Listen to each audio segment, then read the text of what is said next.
goes. So again, thanks so much for doing this. Really, really appreciate it. And how are you doing? Good. I feel a little like weird doing it because I've been in and out, in and out, in and out of nursing. So it's kind of like I feel like I you should be talking to somebody else and not me because I'm not really your prime target. You actually are in many ways because you mentioned you left because of burnout. Well, And yeah, but that was before COVID. that's okay because burnout is So, burnout and right. those conditions are still there. So what I'm going to do is I've got about a dozen questions Okay. and they're all pertaining to this topic to contribute to, okay, I'm going to build a course, what needs to be in it. So that's why this is going to be tremendously helpful. And like with the class, your well-being is the most important. If any of these questions are ones like, yeah, I don't feel so great answering that, then don't. That's fine. Okay. Yep. Okay. All right. Well, the first question is, what are some of your frustrations and fears about burnout when you were running into that? Um, my frustrations were that, nursing school. I mean, I became a nurse's aide in 1980, and I worked in a nursing home through high school, through college.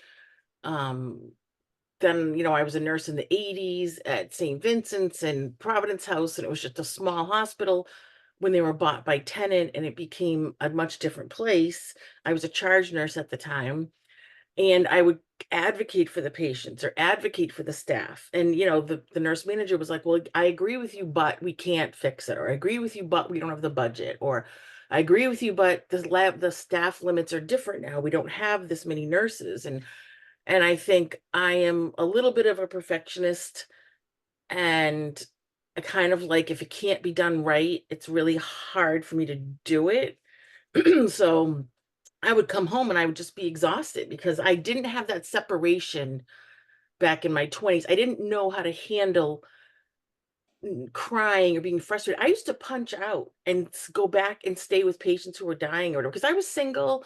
I didn't, I wasn't married yet. I didn't have kids. So I was like, I can't leave this person alone and I can't get overtime.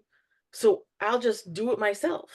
Mhm. And then when I was the charge nurse, I would come in early, do work, punch in, work through lunch, punch out, and then finish. So they were getting a lot of hours out of me that were unpaid. And at that time, I was like, "Oh, I don't care. I'm fine with it. I care more about the patient." So there was a lot um of that. And then when I got engaged and met my husband, he was like, he was saying to me like, "What are you doing? Like, what is this?" Like, and I had never looked at it in that way, really. Like, why are you working like 12 hours a week for nothing? Yeah. You Yeah. know? And so it was kind of that, a frustration between what I knew was the correct way to take care of a person, just from a humane point of view. Like, I would see someone who was going to surgery and I could tell they were afraid or nervous, but this person is bleeding or this person's intestines are coming out. So I have to do that. I don't get to go in. And to me, that's just as important to go in and say, "How are you? Where do you live? How many steps to get in? How's your house set up? How are you who's gonna care for you after surgery? What is what is that? What is your plan?" And I did discharge planning coordination for a while, and then they got rid of that. And then we'd get the people back. They would go home from, orthopedic surgeries, and they'd be back in 2 or 3 days because they were just falling or they were getting discharged too early. So I could talk to you for like an hour and a half about Yeah, that. lots of But frustrations on it. yeah, that was the gist of, then I left and I went to home care. And then I was an IV therapy nurse for certified nursing, and I did that for a while. And that was better because you were in their home. Mhm. But I still would spend a little bit extra time and build in buffers with my patients so I could actually just, walk in and see like, "Oh, the paper's out there. Well, that's it's never out there. What's going on?" Or, "Oh, your meal's still on the counter. You didn't eat yesterday." So just try to look around and see how are they might say, "Oh no, I'm fine." But so I felt better doing that, but it was still a lot of some systems. I had a patient that had no running water, Yeah. and I'm like, "I'm gonna do an IV, she has no running water." this is unsafe. But it was like, well, what are you gonna do?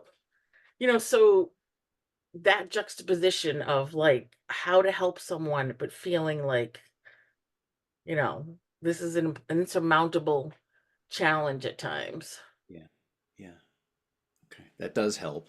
I know those are rough circumstances, so thank you for telling me about that. And truly. Have you done searches on Google or YouTube or anything about burnout specifically for nurses? Have you checked into anything like that?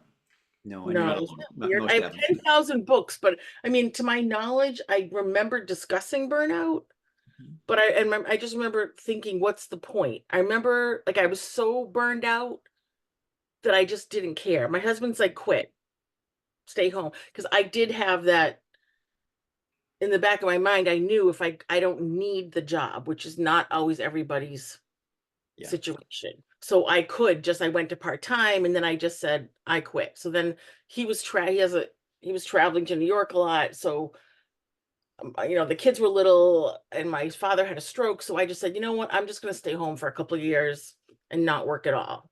Hmm. And then I would dabble back and forth with one of my best friend's husband is a plastic surgeon. So I would fill in at his office. So that was a different a Yeah. different Yeah. thing. Yeah. Very different kind. Yeah. So were there any, you mentioned books. Were there any particular books on nurse burnout or books on No, other I just stuff? remember a friend saying to me, "Oh, I have a book." And I was like, "That's not going to help me." And I didn't look at it and I was just irritated. Like, I'm not Yeah. going to read a book, even though I have like stacks of thousands of books. I just was so like, I was at what's the point? And I still am a little bit cynical and kind of what's the point? Like, you can't, healthcare is such a disaster. I have my heater on, I'm roasting. Healthcare is such a disaster in terms of you know, hedge funds buying it up or like Steward Healthcare, blah, blah, blah, so there's a part of me that still feels like I don't know where the solution, it's like Mhm. overwhelming. Okay. But I was talking to a friend last night and that she was saying that, and I said, but it's, I think about it like if I had had that buffer or like walking out of a patient's room and knowing I have all this, if I had had that 2-second ability to say, okay, take a breath. You're Yeah. doing the best you can do. Yes, the situation is really hard and toxic, but it doesn't mean you give up. Or I don't know. I don't, but that was like, I sort of was thinking about that last night. Like, Yeah. there has to be a way to be able to say, I can't fix this, but I can't abandon it either. Right. And that there's a solution that is doesn't have to be either of those. It's not Right, right, fix and you don't have to fix it as well. right. Okay.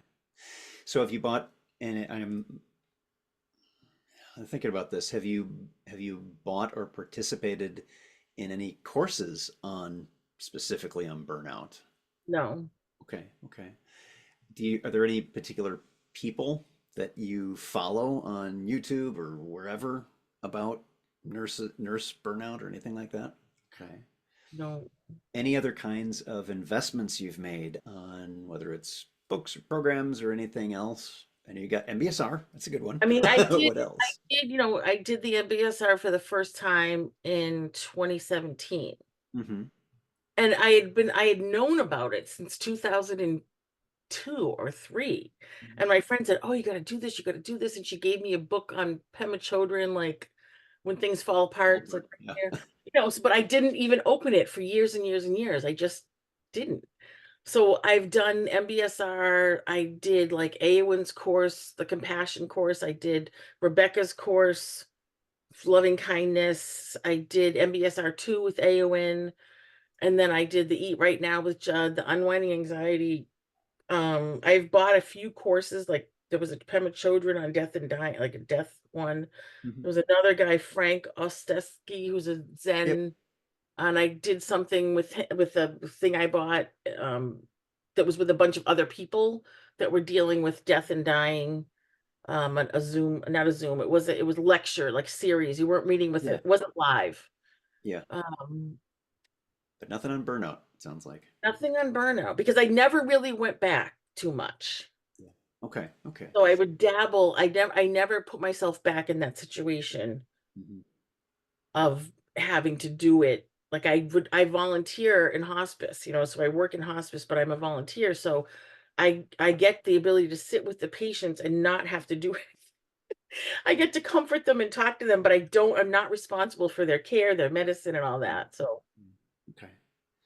So it sounds like you're well resourced in what you're doing, and it's right. the compassionate care part. You were not well resourced in nursing and doing the stuff you were doing. I just couldn't figure out how to handle all the demands and do a good job, or Got it. do a job that I felt was the Yeah. job that should be done, which is, you know, I mean, Well, when I first went to nursing, we'd come in and I'd go to every patient. I'd, wash their feet, wash their legs, put lotion on their feet, sit in the room, talk to them, talk to their family. I just, if I had any downtime, it was spent with the patient, yeah, yeah. not sitting at the desk. Because that's nourishing for you. Because you Right, because can. that's why I went into nursing. I was actually gonna go to Holy Cross for pre-med, and my father had a heart attack, and he was a professor at Holy Cross, and then I thought when I was sitting there, I was like, "I don't wanna be a doctor." He just comes in and talks to my father, hardly looks at him for 5 minutes, and the nurses are in here caring for him. Yeah, So I totally changed course and yeah. changed. So what is it? What is life like not being burned out? What does that Fantastic. look like for you? It's like 70% great and 30% I miss it and I feel frustrated and I do still, read nursing blogs. I get some medical journals and I still read them and I still keep my hand in. I still have friends. Like I sent this to some friends at Mass General and I sent it to a couple of them and hopefully they responded to you. Jean Dolan and I said send it to other people and Tina Schenko and Lauren and I sent it to a bunch of people saying please this would be worthwhile and they said yeah, yeah, yeah, and I said send it to anyone else. I don't know what they did or not, but but I think I wish it had been different or I wish my personality had been different because I do have a friend that didn't bother her. She's like, what are you gonna do? Yeah, yeah, She didn't she wasn't burned out. She's like, I do what I can, and if I can't get it, oh well, who cares? yeah, yeah, yeah. So But some of us who I care didn't have that can't do personality. that. Yeah. So what do you feel is most painful about being burned out? Just the helplessness and hopeless, not helplessness, hopelessness. Hopelessness. And I would sometimes just literally go to bed. Like I'd get home from work and I would go to bed. Hmm. And I said I didn't have kids and I'm like, you're on your own, like, and make a sandwich, I don't know. And I just felt like I couldn't even do anything. Or sometimes on my days off before I met him, I would literally just lay around. I did nothing. So a follow-up on that is what's one big thing you feel you were missing out on because you were burned out? Life. I found an old journal from like 1990, like 5 or 4, something like that. And I was looking at it and I forgot that I even wrote it. And I was reading, I stayed in all weekend and listened to Vivaldi and like did nothing and talked about the November air and I'm exhausted, because I didn't recognize it as burnout. I just felt too exhausted. She wants me to do this and they want me to go there. I can't, I don't have the energy. I'm just gonna stay home. And I would literally just take naps in the afternoon, listen to depressing music, and go to bed early. Yeah, So it was like, what? Like, so I'm realizing, like, wow, I did that a lot. yeah, And yeah. I've never done that in any other period of my life except when I was the charge nurse and I was like responsible for everything. Well, this is the two young fish in the ocean again, is not even Right, noticing that that's the state that you're in. right. So if you, let's say it's a couple few months from now, which is what I'm hoping, and there's a course that is specifically designed for nurses who either are currently burned out or they want to prevent it, burnout's in there. What has to be in that program, that course? What has to be part of it to make that helpful? What has to be part of it is somehow building in these moments that just like the MBSR moments, moments of compassion, moments of, taking that minute and just even saying the words, "You are okay. Because that doesn't come to my mind normally. It does now, but not after, like, not before the MBSR classes. I would beat myself up. You're not doing enough. You have, it's very judgmental just to break that compassion. Like, this is hard, or this is not your fault that somehow you can't do this insane amount of tasks Yeah. with what's being asked of you. And you can take a few breaths and just be present with the patient, or just put your hand on the patient's arm for 20 seconds and just be with them, and then do whatever. I mean, just a 20-second thing or whatever, because sometimes it's 20 seconds is a long time, but just, I don't know, just something that it's not your fault. Yeah. Permissions. It's Right, okay to not be perfect, to take right, a moment and breathe, to be with the patient in a compassionate moment, to and a whole bunch of things that can be fulfilling for you.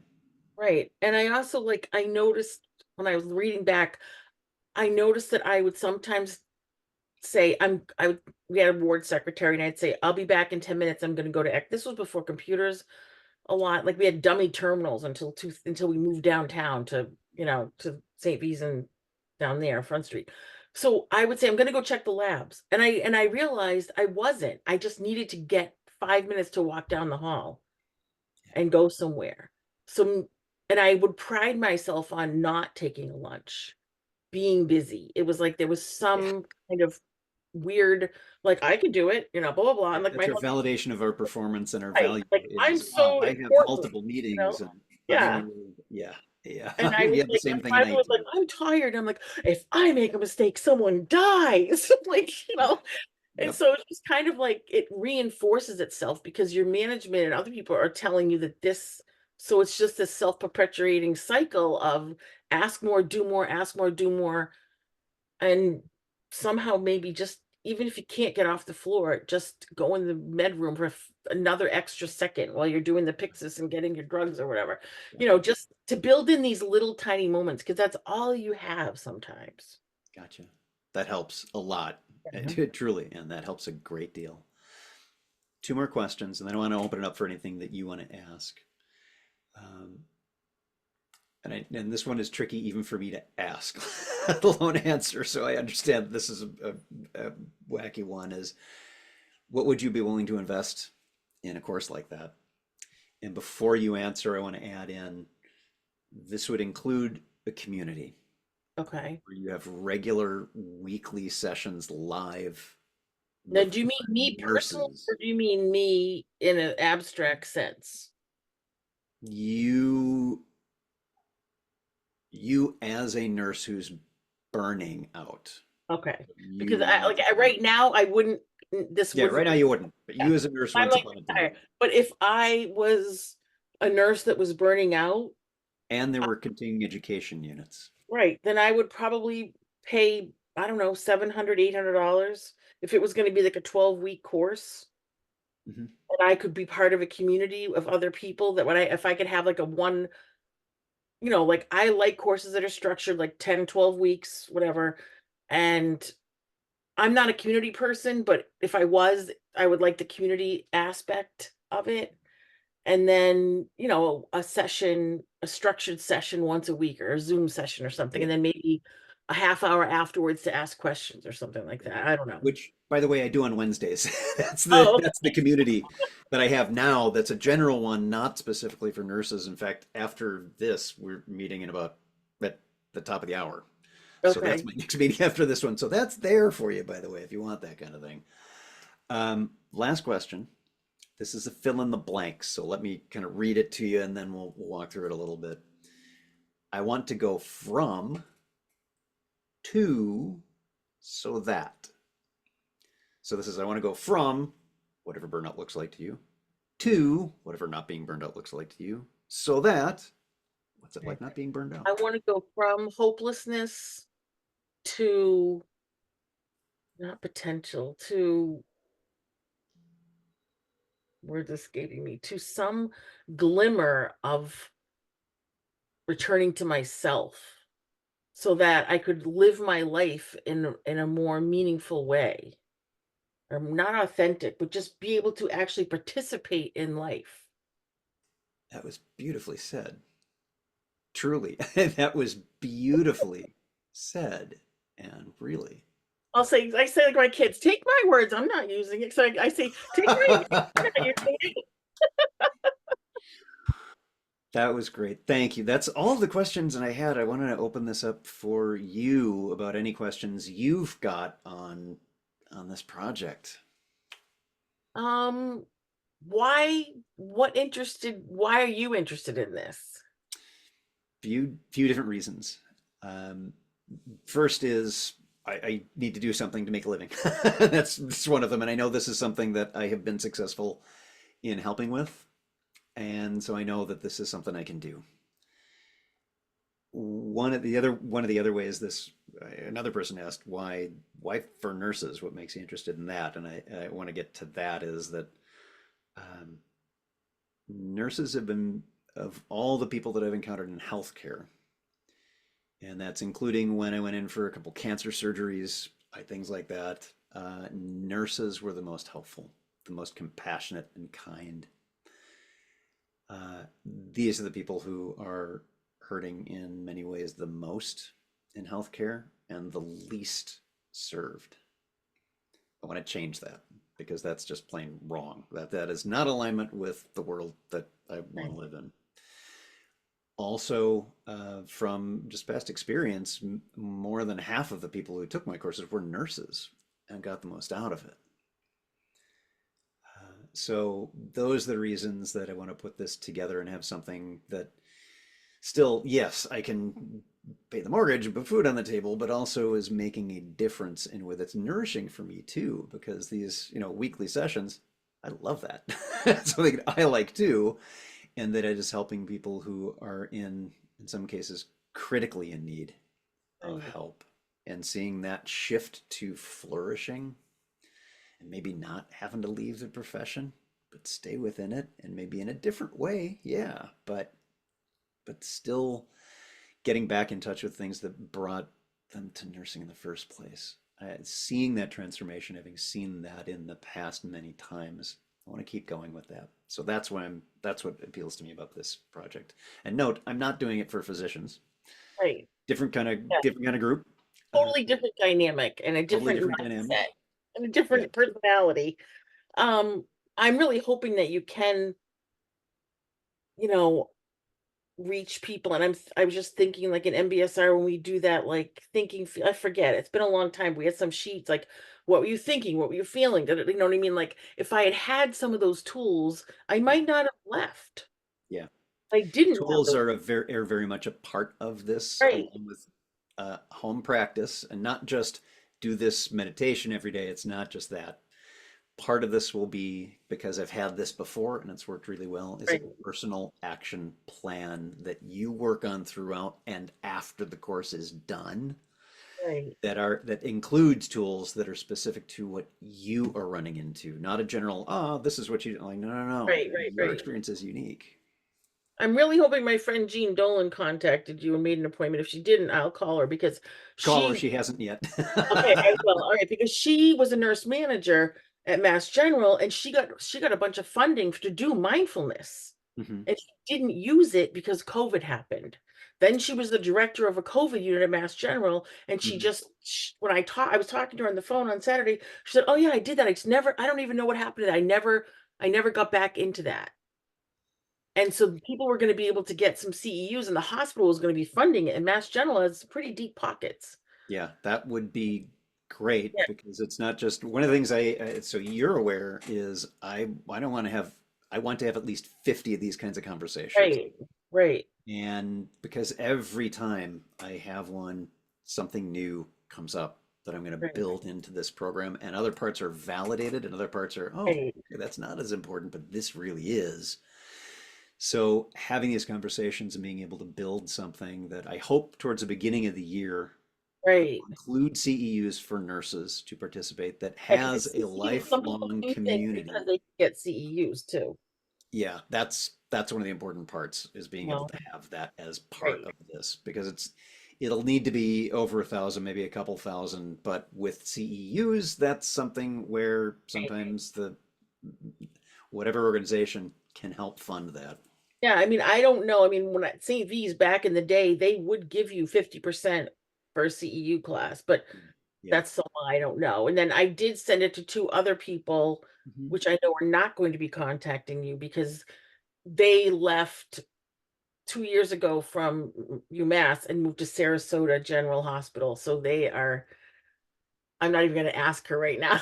Well, that's okay. They can be anywhere because I'm talking Oh, with but like, nurses I'm from sure different parts they of the live right on world. the water in Sarasota and the hurricane is coming. Yeah, right now is not the time for that, but Like, I'm not I'm going to going to be call doing over right this. now. I'll be doing this for probably another month or two. Okay. So let them know later on after Let them know they're later. Okay. okay and all of that. But that's the most important thing is that I will need to get into territories where I'm not known. Within Right, United Health, I'm very well known, and so right, lots of people have signed up, but I want to have more, that it's not just this one demographic, but it's people from all over the place. So right. thank you for that. I really appreciate it. Any bit of insight elsewhere helps. Okay, good. And I'll recontact Jean and say, hey, Yeah, and you great resource. any I other mean, questions you have about any of this stuff? I don't disappear. You see me every week anyway. So let me know if other questions come up, or if you think of other people too, just all feel free to right. send up. This is going to be open. I'll be doing this for a while. Okay, cool. You know, it was weird, like doing the body scan. I was Yeah. like, wait a minute, this isn't the same as the one I've always been doing, which is the one that was from UMass. So I was like, well, I'm going to do that one. So I went to dinner. I was like, I'm sorry, server's not found. I was like, oh, I knew I should have taken the CD. When I was noticing my mind, like, I want the original one. Mhm. I don't want this new one. Wait a minute, he's not saying the arch of your like my brain can still do the old one. I was like, shut up, brain, we're doing this one. Yeah, but But that's a habit. Yeah, so this experience, this is exactly what we're going to talk about this weekend yeah, is what came up. So I really want I'll to save it for them. But I was like, oh, I'm Yeah, it's surprised very that startling. What is it like having a different voice yeah, with different words and different instruction in a right, different way? Yeah. right. So all right, well, I wish you luck and I will Thank recontact you. you because I think she was a teacher at Northeastern. She's been in Mass General for 30 years and she's would be a fantastic. That'd be great. Thank you so much. Appreciate it. All right. I will Well, I see you will see you Saturday. on Saturday. Yep. Good luck with the Okay. day. All right. Thanks, Thank man. you. Appreciate it. Bye. Bye-bye.